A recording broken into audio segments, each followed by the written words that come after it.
اور عمران خان صاحب نے ان کے اکاؤنٹ کے اندر یہ 190 ملین ڈال کے کیا فائدہ اٹھایا وہ تو آپ آج کل سن رہے ہیں، آج کل ویسے بھی خبروں کے اندر اسی کی ہل چل ہے. لیکن آپ کو بتائیں کہ اب گورنمنٹ نے ایسا فیصلہ کر لیا ہے، اور اس فیصلے کے پیچھے اگر آپ کو بتائیں تو پاکستان کی موجودہ جو اسٹیبلشمنٹ ہے نا، یہ ملک ریاض سے دور ہے.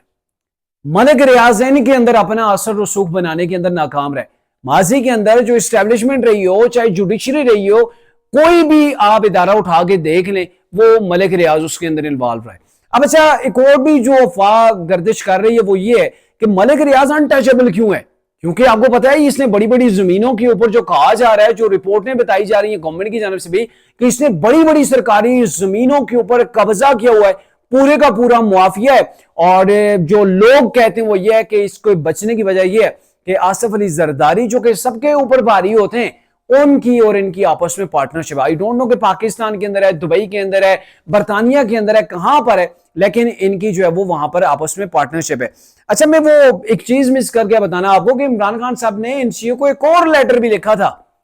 دوبارہ لیٹر لکھا کہ ملک ریاض ٹھیک آدمی ہے، نیٹ اینڈ کلین ہے، اس نے پاکستان کے اندر ٹیکس دے دیا ہے، زمینوں کے جو ڈکلیریشن چیزیں تھی وہ ساری کی ساری اس نے ڈکلیئر کر دی ہیں، تمام ڈاکومنٹس اس نے دکھا دیے. اب آپ اس کی جو وہاں پہ پراپرٹی آپ نے فریز کر رکھی ہے، انفریز کر دیں. یہ ملک ریاض کی محبت کے اندر وہ شخص جو پاگل ہوا تھا دشمنی کے اندر اور ہر بار ٹارگٹ کرتا تھا، کہتا تھا میں نے اس سے بچ کے رہنا ہے،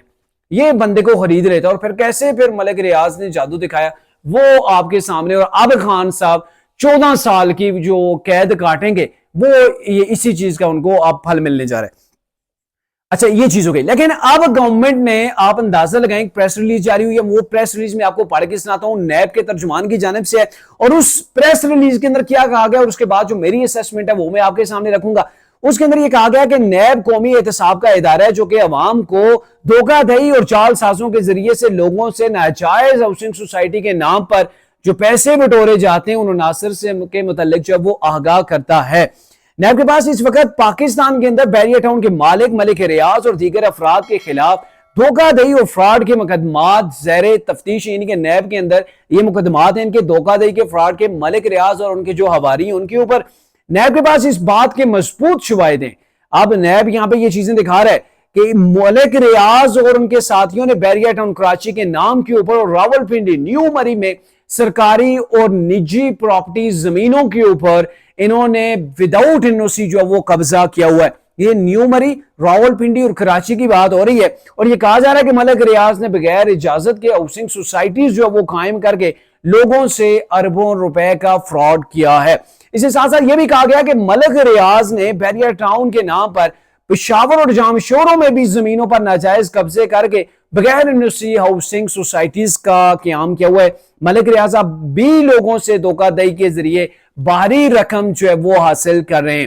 اس کے ساتھ ساتھ یہ بھی کہا گیا کہ ملک ریاض اس وقت این سی اے کے مقدمے میں عدالتی مفرور ہیں جو کہ عدالت اور نیب دونوں کو مطلوب ہیں. یعنی کہ یہ این سی اے جو برطانیہ کی کرائم ایجنسی ہے اس کو بھی مطلوب ہیں، وہاں پر بھی مفرور ہیں، وہاں پر بھی وہ عدالتوں کا سامنا یہ نہیں کر پائے. اور پاکستان کے اندر نیب کو بھی یہ جو ہے وہ مطلوب ہیں. اور یہ بھی کہا گیا کہ بیریا ٹاؤن نے پاکستان میں جو موجود بے شمار جو ان کے اثاثے تھے بیریا ٹاؤن کے، وہ نیب پہلے بھی جو ہے وہ منجمد کر چکا ہے، ان کو جام کر چکا ہے، ان کو ضبط کر چکا ہے. اور اب بھی جو ہے وہ نیب ملک ریاض کے مزید اثاثوں کو ضبط کرنے کے لیے کارروائی کرنے جا رہا ہے.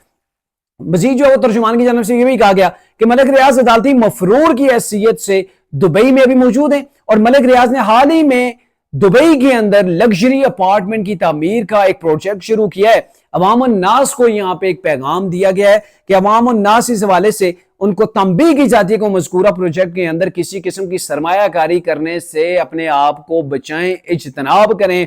بصورت دیگر اگر عوام وہاں پہ وہ سرمایہ کاری کرتی ہے تو منی لانڈرنگ کا کیس ان کے اوپر بنے گا اور پھر جو قانونی کارروائی ہے وہ آپ لوگوں کے خلاف کی جائے گی جو اس سے خریداری کریں گے، جو اس پروجیکٹ کے اندر جو وہ انویسٹمنٹ کریں گے. حکومت پاکستان کے حوالے سے یہ بھی کہا گیا کہ دبئی کی گورنمنٹ کے ساتھ اب گورنمنٹ جو وہ رابطہ کرنے جا رہی ہے، مستقبل کے حوالے سے بھی پالیسی بنائی جائے گی اور ملک ریاض کے حوالے سے دبئی گورنمنٹ کو بھی بتایا جائے گا یہ پاکستان کے اندر انتہائی مطلوب ہیں، FIA کو بھی مطلوب ہیں اور جو وہ نیب کو بھی مطلوب ہیں. دھوکہ دہی، فراڈ کا یہ بزنس کرتے ہیں اور ابھی دبئی کے اندر اگر پروجیکٹ کر رہے ہیں تو آپ ان کے پروجیکٹ کو جو وہ وائنڈ اپ کر دیں اور پھر میں بھی ہو سکتا ہے کہ ان کو پاکستان حوالگی کے لیے بھی جو ہے وہ دبئی سے مطالبہ کرے کہ دبئی جو ہے